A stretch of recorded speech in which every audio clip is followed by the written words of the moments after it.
Welcome to Dave's Daily Crypto Take. Today is Monday, June 28th, 2021. Let's take a look at today's prices. At number one, BTC is at $34,365 and up 4.72%. Ethereum at number two, $1,971, up 5.67%. Tether at number three, $1. Binance Coin number four, $287.43, up 1.02%. Cardano at number five, $1.32, up 2.37%. Dogecoin at number six, 25 cents, up 3.52%. XRP at number seven, 64 cents, up 2.70%. USD coin number one, $1. Polkadot at number nine, $15.03, up 1.56%. And rounding out at number 10, Binance USD $1.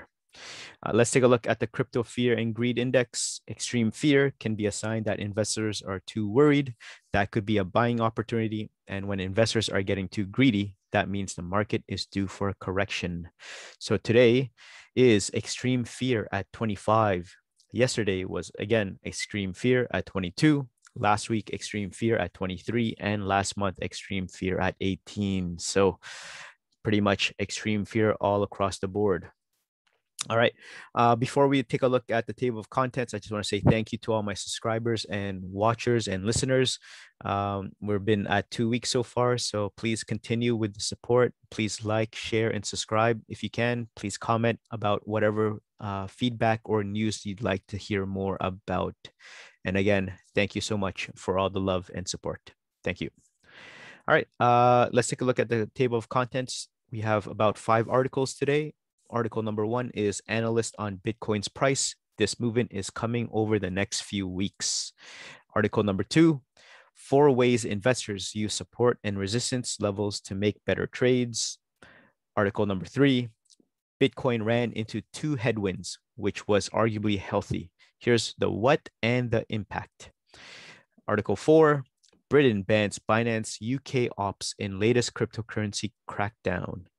And last, the main topic for today is the best cryptocurrency wallets, desktop, mobile, and hardware options compared. All right, let's get to it. Article number one, Analyst on Bitcoin's price. This movement is coming over the next few weeks. So Bitcoin, the largest cryptocurrency's bloodshed, ads created a sense of panic in the market. Consider this. A few days ago, Bitcoin dropped below the long-held support at 30,000 US, ergo hitting the lowest level since January 28th. At the time of writing, the coin was trading below the 34K mark. After witnessing this incline, one might point at BTC's reversal signals. Also, factors such as long-term holders as well as large institutional whales play their part in market movement. But what about the reason behind Bitcoin's downtrend? These were some of the topics for discussion in the recent Unchained podcast with this technical analyst, Will Clement. Will Clement, author of the BTC by WC3 newsletter, while speaking during the podcast, was quick to acknowledge his thoughts on BTC's current price trajectory. According to his analysis, BTC's recent dip was directly linked to short-term holders selling their holdings. Although recently this was offset by long-term holders buying. This was one of the reasons why he wasn't concerned about the current bear market. He saw the market in a mid-cycle consolidation period, even though, according to traditional finance, it would project it as a bearish track with price dipping below 50%. But a similar trend was observed in 2013 as well, soon after which BTC plunged, he stated.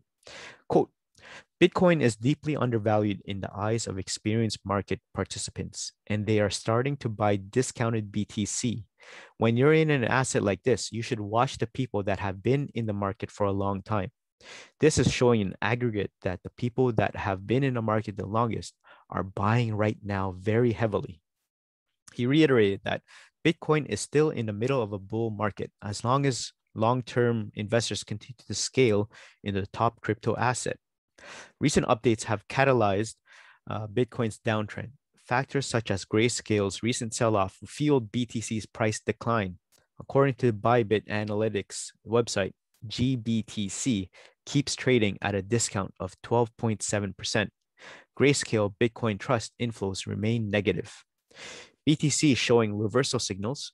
During the interview, Clement highlighted a few metrics to showcase a strong reversal in the coming weeks.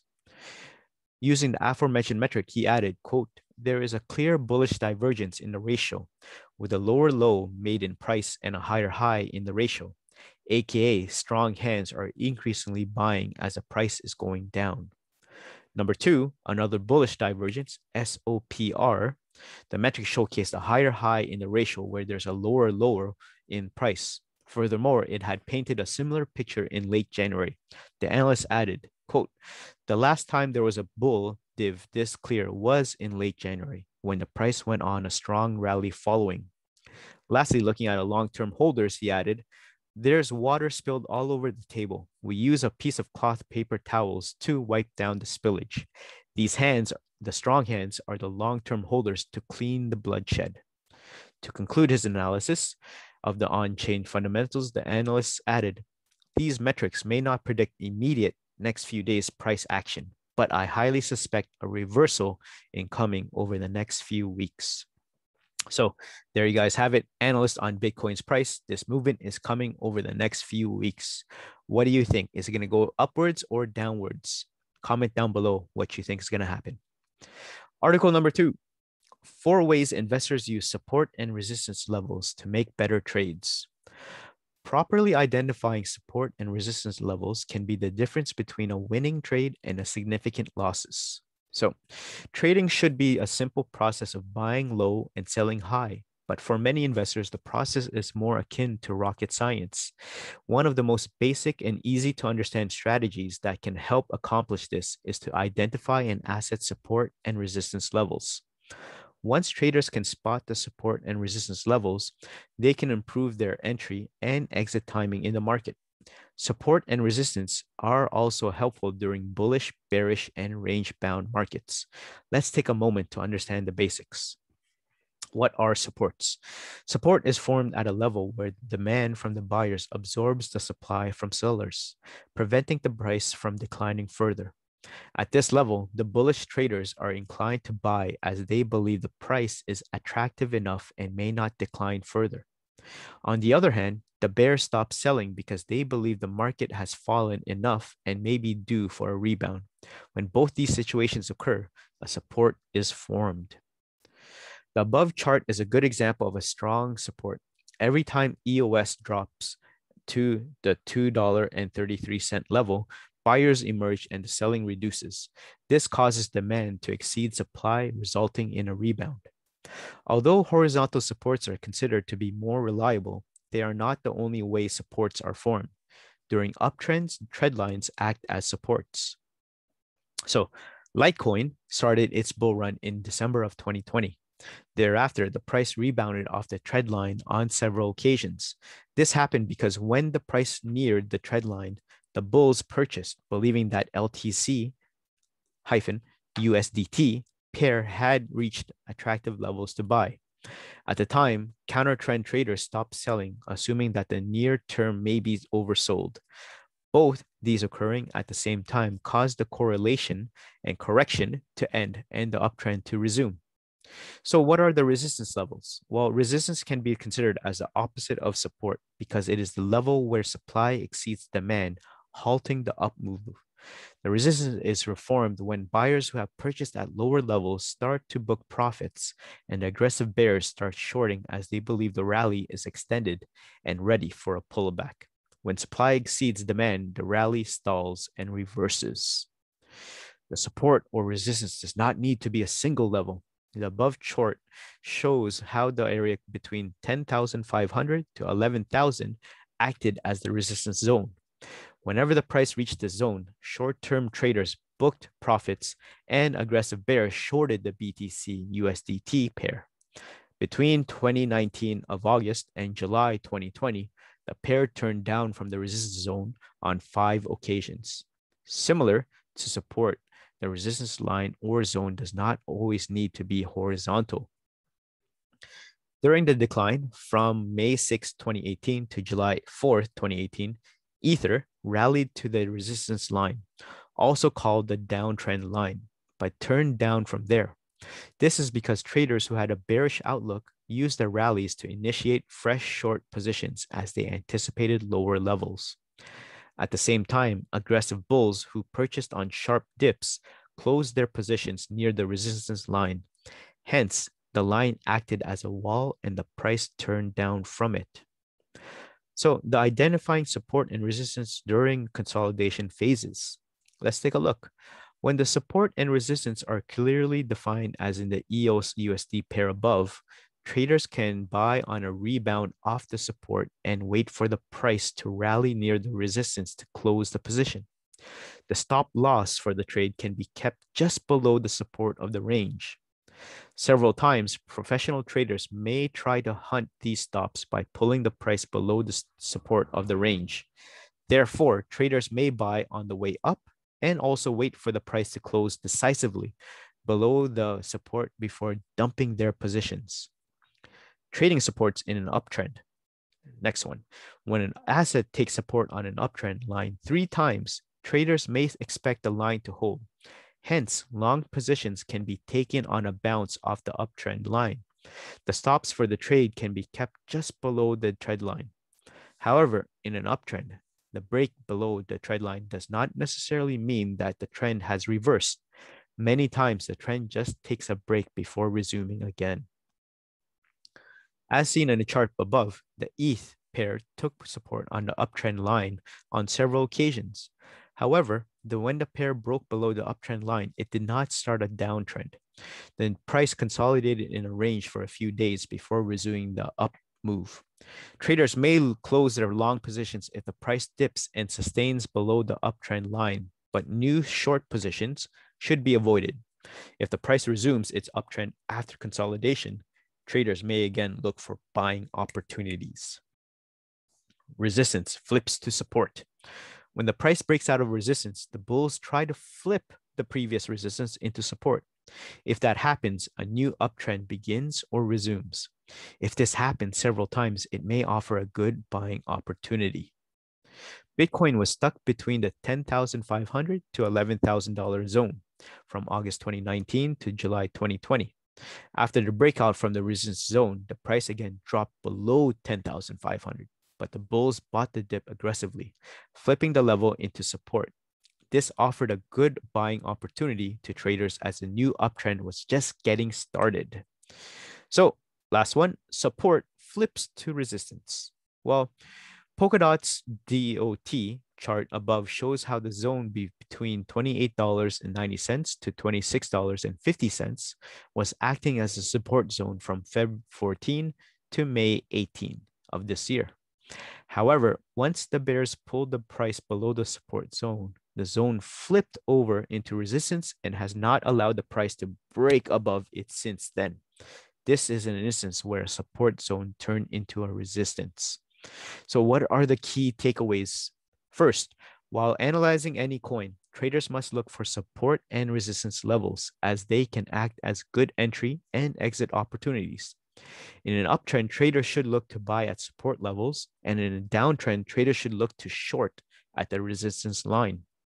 Support and resistance levels are not set in stone, and professional traders will try to hunt for stop orders. Hence, traders should keep the stops such that they do not get run down by the market makers. So there you guys have it. These are 4 ways investors use support and resistance levels to make better trades. What do you think about these ways? Do you think they're pretty valid, or do you follow something else? Comment down below. And please remember, this is a disclaimer. These are not financial advice. So please take these advice as a grain of salt. And please remember, do your own research. All right, let's look at Article 3. Bitcoin ran into 2 headwinds, which was arguably healthy. Here's what the impact has on it.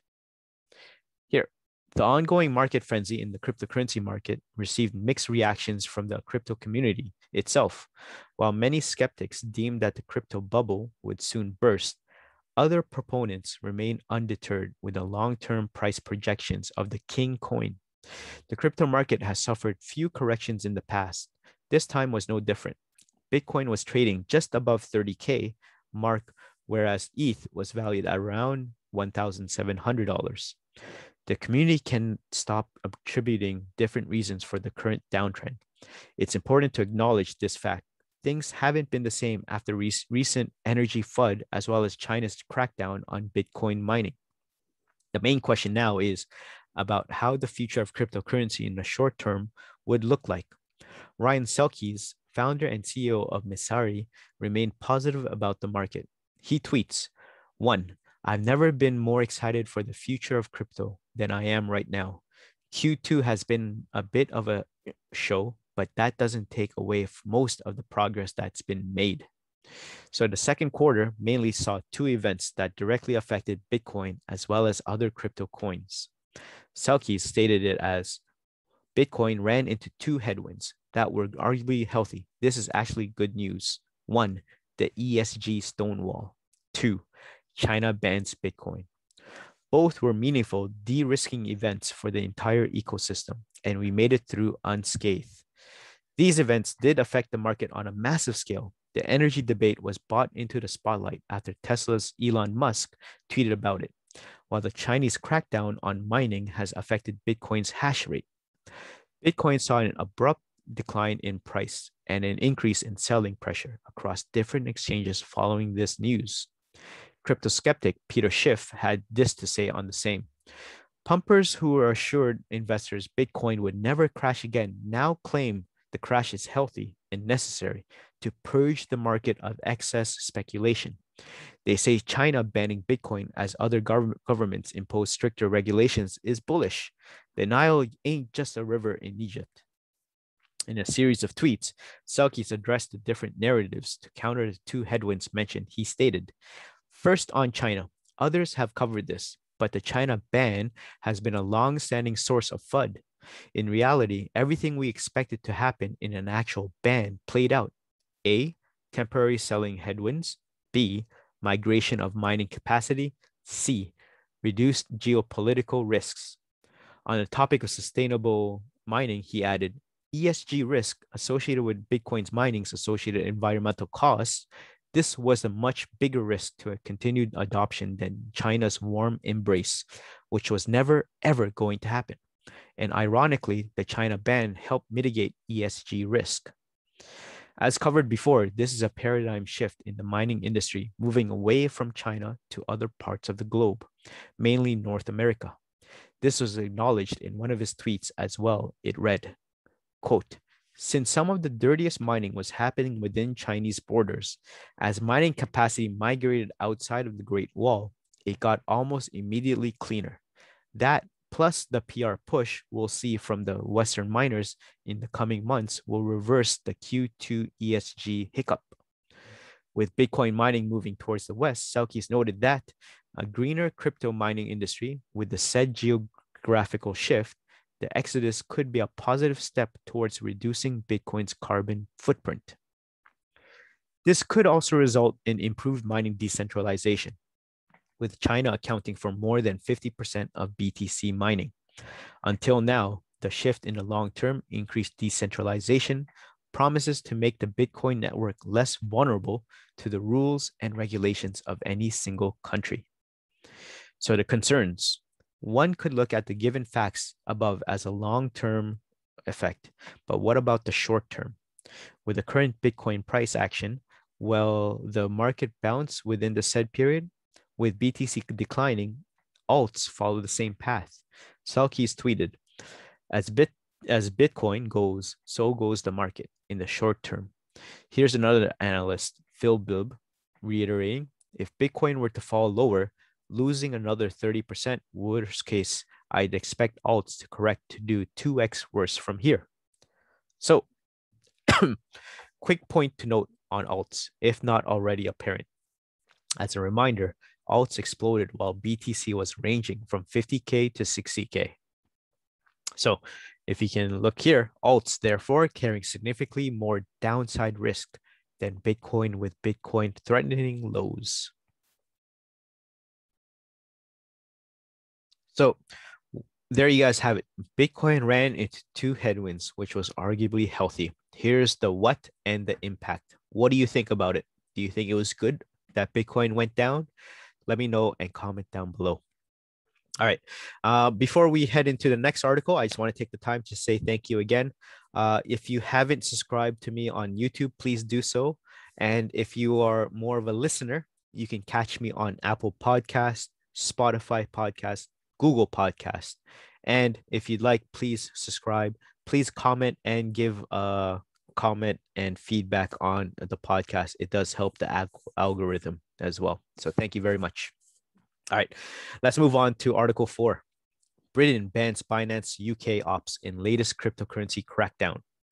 So, London, Britain's financial regulator, has said Binance, one of the world's largest cryptocurrency exchanges, cannot conduct any regulated activity and issued a warning to consumers about the platform, which is coming under growing scrutiny globally. In a notice dated June 25th, the Financial Conduct Authority (FCA) said Binance Markets Limited, Binance's only regulated UK entity, must not, without the prior written consent of the FCA, carry out any regulated activities with immediate effect. It also issued a warning to consumers about Binance Markets and the wider Binance Group. Binance said in a statement that Binance Markets, which it acquired in 2020, was not yet using its regulatory permissions, and that the FCA's move would not impact services offered on its Binance.com website. We take a collaborative approach in working with regulators, and we take our compliance obligations very seriously. We are actively keeping abreast of changing policies, rules, and laws in this new space, a spokesperson said. Binance announced in June last year that it had bought an FCA regulated entity and you'd use it to offer cryptocurrency trading services using pounds and euros. Authorization. While trading of cryptocurrencies is not directly regulated in Bitcoin and Britain, offering services such as trading in cryptocurrency derivatives does require authorization. The FCA has told Binance that by June 30, it may and must display a notice stating Binance Markets Limited is not permitted to undertake any regulated activity in the UK on its website and social media channels. It must also secure all and preserve all records relating to UK consumers and inform the FCA this has been done by July 2nd. The regulator did not explain why it had taken these measures. British citizens will still be able to access Binance's services in other jurisdictions. The FCA is stepping up its oversight of cryptocurrency trading, which has soared in popularity in Britain, along with other countries around the globe. Since January, the FCA has required all firms offering cryptocurrency-related services to register and show they comply with anti-money laundering rules.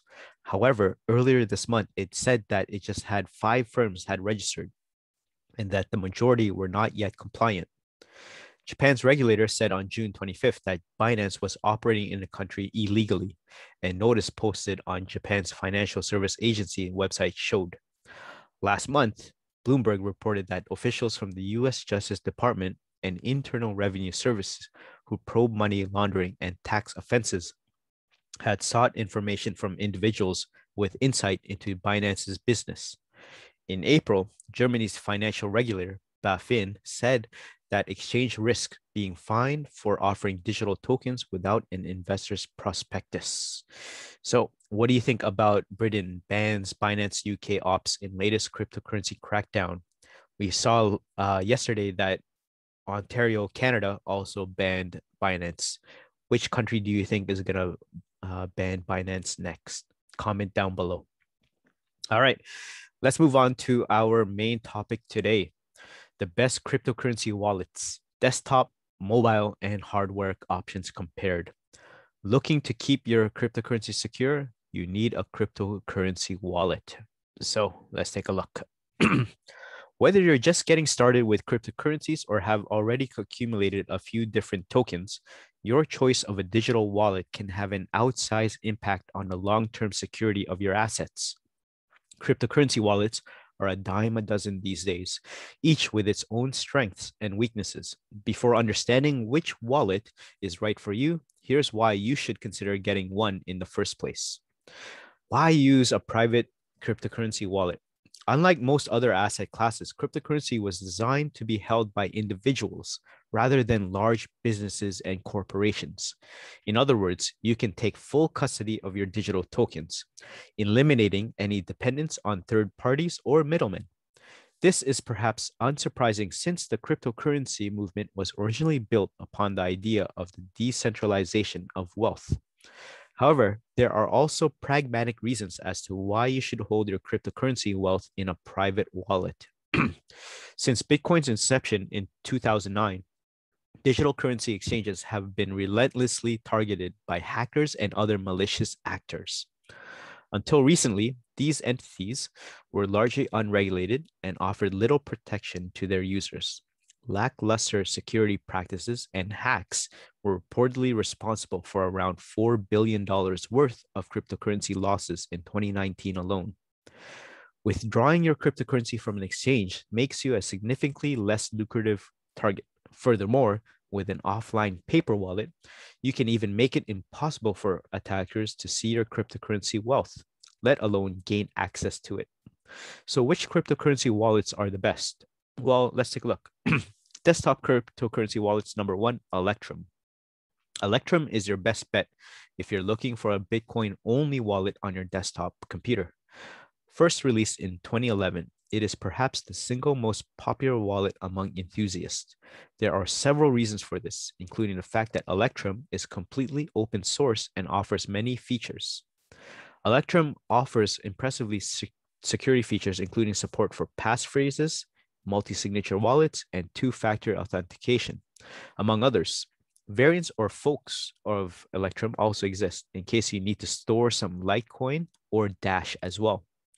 Electrum's only downside is that its interface can come across as a bit utilitarian, especially if you've never used another wallet before. 2. Wasabi Wallet. If user friendliness is a requirement, Wasabi Wallet is another free and open source Bitcoin wallet application for the desktop. It supports many of the same features that make Electrum our top pick. 3.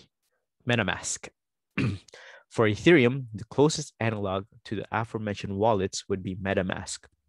Unlike Electrum and Wasabi, though, MetaMask is not a downloadable wallet application. Instead, you interact with your wallet via a browser extension. The advantage of this approach is that MetaMask can be used on just about any modern device with a web browser, including a Chromebook.